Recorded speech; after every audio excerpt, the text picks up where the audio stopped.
Hello दोस्तों, जय श्री राम। मैं हूं प्रिया और स्वागत करती हूं आप सभी का आपके अपने इस channel crack any exam helper पर। ये वीडियो हमारी बीएसएफ ट्रेड्समैन एग्ज़ाम 2024 के लिए मोस्ट इंपॉर्टेंट रहने वाली है। इन सभी वीडियोस के अंदर आपको 2023 का जो एग्ज़ाम हुआ था वो प्रीवियस ईयर भी देखने को मिलेगा। तो क्वेश्चन हम यहाँ से स्टार्ट करते हैं। सभी क्वेश्चंस मोस्ट इंपॉर्टेंट रहने वाले हैं। बिना वीडियो को स्किप किए हुए रेगुलर आपको वीडियो को देखना है। और हम लोग वीडियो के एंड में या वीडियो के बीच में बात करेंगे कि जितने भी स्टूडेंट बीएसएफ की प्रिपरेशन कर रहे हैं, चाहे वो आपके इंग्लिश मीडियम से हो चाहे हिंदी मीडियम से, तो कौन सी बुक से आप अपनी प्रिपरेशन को बेहतर बना सकते हैं। तो सबसे फर्स्ट क्वेश्चन यहाँ पर रहने वाला है, मानव शरीर का सबसे व्यस्त अंग कौन सा है। हृदय जो है वो मानव शरीर का सबसे व्यस्त अंग है। कौन सहायक संधि को स्वीकार करने वाला पहला भारतीय राजा था। यानी कि सहायक संधि सबसे पहले किस भारतीय राजा के द्वारा स्वीकार की गई थी, तो हैदराबाद के निज़ाम के द्वारा। मोस्ट इंपॉर्टेंट क्वेश्चन है, काफ़ी बार एग्जाम के अंदर आ चुका। नेक्स्ट क्वेश्चन यहाँ पर रहने वाला है, रेबीज का टीका किसने बनाया। लुई पास्चर के द्वारा रेबीज के टीके का आविष्कार किया गया था। नेक्स्ट क्वेश्चन नंबर 4 आपका, किसको सीरी कलाम की उपाधि से नवाजा गया है। अब्दुल सम्मद को जो है वो सीरी कलम, देखो याद रखना, सीरी कलम की उपाधि से किसको नवाजा गया है, अब्दुल सम्मद को। नेक्स्ट है यहाँ पर क्वेश्चन नंबर 5, किसके अभाव में बर्फ पर चलना कठिन होता है। तो घर्षण के कारण बर्फ पर चलना कठिन होता है। किसके कारण, घर्षण के कारण। नेक्स्ट है 1665 ईस्वी में पुरंदर की संधि किन के मध्य हुई। तो जो पुरंदर की संधि थी आपकी, ये सबसे पहले हम लोग ईयर की बात करेंगे कि कब हुई थी, तो 1665 के अंदर। और किन किन के बीच में हुई थी, तो जयसिंह और शिवाजी के मध्य हुई थी। काफ़ी बार ये क्वेश्चन एग्जाम के अंदर आ चुका है, इसीलिए मैं आपको बोल रही हूँ कि मोस्ट इंपॉर्टेंट और रिपीटेड क्वेश्चन है, तो आप वीडियो को लास्ट तक जरूर देखें बिना वीडियो को स्किप किए हुए। नेक्स्ट क्वेश्चन पर चलेंगे, पृथ्वी की किस परत को सियाल परत भी कहते हैं। तो सियाल परत आपकी कौन सी होती है, तो जो भू प्रॉपर्टी होती है उसी को सियाल परत के नाम से जाना जाता है। किसको, मजहब नहीं सिखाता आपस में बैर रखना। यह पंक्ति किसके द्वारा कही गई थी, मोहम्मद इकबाल के द्वारा ये पंक्ति कही गई थी कि मजहब नहीं सिखाता आपस में बैर रखना। किस राष्ट्रपति की मृत्यु सर्वप्रथम अपने कार्यकाल में हो गई थी। तो डॉक्टर जाकिर हुसैन की जो मृत्यु है वो अपने कार्यकाल के दौरान ही हो गई थी। नेक्स्ट क्वेश्चन है आपका, बादामी या वातापी के चालुक्य वंश का सर्वाधिक महान राजा कौन था।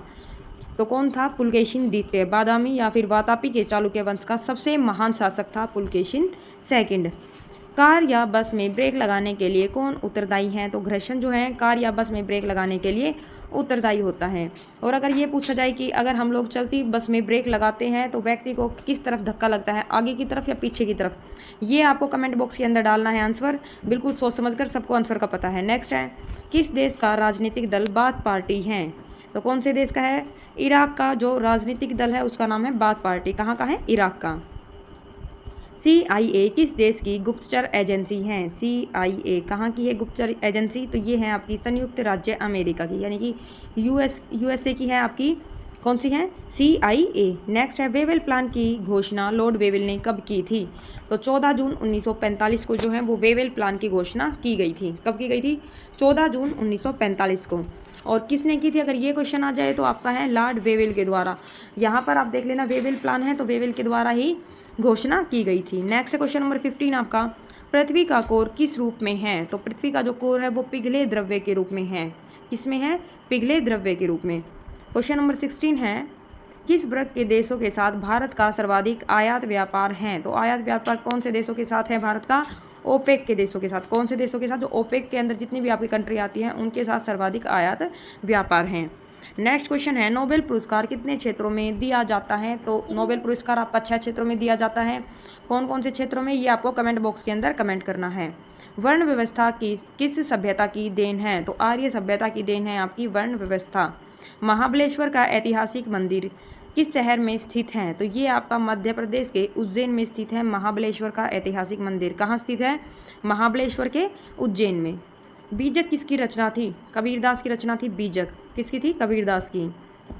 काफ़ी बार एग्जाम के अंदर आ चुका, बिल्कुल इजी क्वेश्चन है, लेकिन फिर भी आप लोग इसमें कंफ्यूज हो जाते हो। तो आपकी बुक से हमेशा एक क्वेश्चन पूछा जाता है, ठीक है, तो वो आपको जरूर से जरूर करके जाना है। नेक्स्ट है आपका, तेनालीरामा किसके दरबारी कवि थे। तो कृष्णदेव राय के। किसके दरबारी कवि थे, कृष्णदेव राय के तेनालीरामा। डायलिसिस का प्रयोग किसके लिए किया जाता है। तो गुर्दे का कार्य करने के लिए डायलिसिस का प्रयोग किया जाता है। गुरु गोविंद सिंह की मृत्यु के बाद सिखों का नेतृत्व किसके द्वारा किया गया था। बंदा बहादुर के द्वारा सिखों का नेतृत्व किया गया था। किसकी मृत्यु के बाद, गुरु गोविंद सिंह की मृत्यु के बाद। और 10वें गुरु थे, ये भी याद रखना, सिखों के 10वें गुरु कौन थे, गुरु गोविंद सिंह। नेक्स्ट है धौलपुर हाउस किसका कार्यालय है? तो धौलपुर हाउस जो है वो आपका संघ लोक सेवा आयोग का कार्यालय है, जिसको क्या बोला जाता है? यूपीएससी का कार्यालय है। कहाँ पर है? धौलपुर हाउस में। नेक्स्ट क्वेश्चन है माई म्यूजिक माई लाइफ पुस्तक के लेखक कौन है? तो पंडित रविशंकर। कौन सी पुस्तक है? My music my life. Next question Bharat में सबसे पहले रुपए का सिक्का किसके द्वारा चलाया गया था? शेरशाह सूरी के द्वारा भारत में सबसे पहले रुपए का सिक्का चलाया गया था। किसके द्वारा? शेरशाह सूरी के द्वारा। आम बजट कौन पेश करता है? तो देश का वित्त मंत्री जो है वो आम बजट पेश करता है। अगर रेल बजट की बात की जाए तो रेल बजट रेल मंत्री पेश करता है। और आपको ये कमेंट बॉक्स के अंदर आंसर देना है कि आम बजट और रेल बजट कब दोनों अलग अलग हुए थे। ठीक है, यहाँ पर नेक्स्ट क्वेश्चन पर चलने से पहले हम लोग बात करेंगे उन सभी दोस्तों के लिए जो बीएसएफ की प्रिपरेशन कर रहे हैं, और जितने भी स्टूडेंट बीएसएफ एग्ज़ाम की प्रिपरेशन कर रहे हैं तो वो सभी चक्षु पब्लिकेशन की ये बुक परचेज कर सकते हैं। सबसे पहले आप यहाँ पर देख लेना, इस बुक के अंदर आपको जितने भी सब्जेक्ट हैं सभी सब्जेक्ट दिए गए हैं। सबके सब सब्जेक्ट देखिए, यहाँ पर जितने भी आपके सब्जेक्ट एग्जाम के अंदर पूछे जाते हैं सभी सब्जेक्ट आपको डिटेल वाइज करवाए गए हैं। देन उसके बाद में आपको सभी प्रीवियस ईयर क्वेश्चन दिए गए हैं। और यहाँ पर हम लोग बात करेंगे, एक बार चेक कर लेना, 28 अगस्त 2023 फर्स्ट शिफ्ट यानी कि 2023 के अंदर भी जो आपका एग्जाम कंडक्ट करवाया गया था वो सभी क्वेश्चंस इस बुक के अंदर दिए गए हैं। सभी क्वेश्चंस मोस्ट इंपॉर्टेंट हैं, तो आप इस पैकेज को जरूर से जरूर खरीदें। पैकेज के अंदर क्या क्या मिलेगा आपको? एक तो बुक मिलेगी जिससे आपके कंसेप्ट क्लियर कर सकें आप। दूसरा आपको PYQ मिलेंगे जिससे कि आपको एग्जाम का पता चले कि किस टाइप के क्वेश्चन आपके एग्जाम के अंदर देखने को मिलते हैं। इसके अलावा यहाँ पर हम लोग बात करेंगे ना, अगर आपने बुक को अच्छे तरीके से किया है तो डेफिनेटली आपका एग्जाम क्वालिफाई हो जाएगा। चक्षु पब्लिकेशन के इस कॉम्बो पैक को आप फ्लिपकार्ट, अमेजोन, स्नैपडील हर जगह से इजीली और बिल्कुल रीजनेबल प्राइस के अंदर खरीद सकते हो। वीडियो के डिस्क्रिप्शन के अंदर बुक परचेज करने के लिए आपको लिंक दे दिया जाएगा, तो आप बुक परचेज करें और अच्छे तरीके से अपनी प्रिपरेशन करें। नेक्स्ट क्वेश्चन यहाँ पर रहने वाला है, किस नगर को शाश्वत नगर के नाम से भी जाना जाता है? तो रोम जो है आपका उसको शाश्वत नगर के नाम से भी जाना जाता है।